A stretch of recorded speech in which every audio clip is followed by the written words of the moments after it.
And the enemy comes, make no mistake about it, the enemy comes to isolate you. He wants to get you isolated.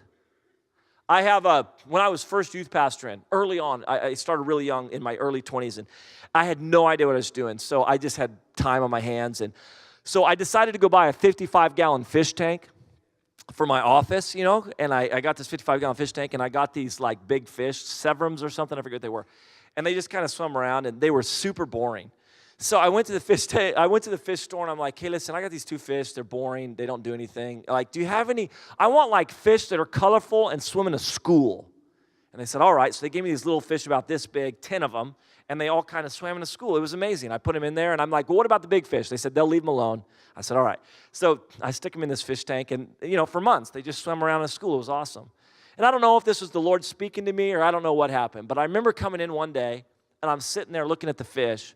And on these 10 fish, I noticed that one of them isn't with the group, is wandering off on its own.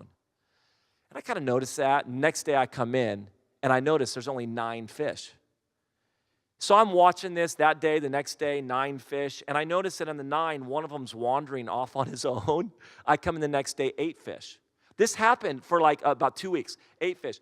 I watch 8 fish. I notice one of them's not wandering off on its own. I come in the next day, 7 fish.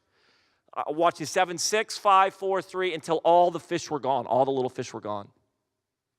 Listen, isolation is a killer.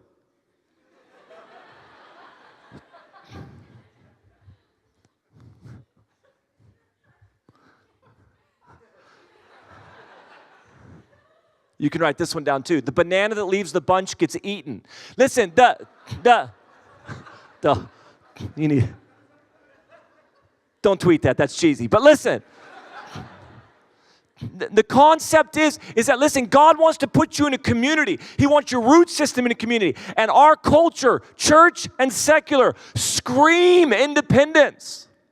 It is a badge of honor to be independent. It is a badge of honor to be disconnected from fathers and mothers. It is a badge of honor to be disconnected for others. Like somehow if I just make it on my own and I'm all out there, and the enemy comes to isolate you. His goal is to get you isolated. And he sends you to college where you have a newfound freedom. People can't tell you what to do except for show up to chapel. Outside of that, they can't tell you what to do.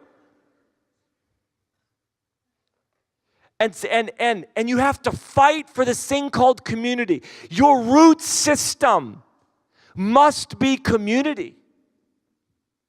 And it says, my roots are in community.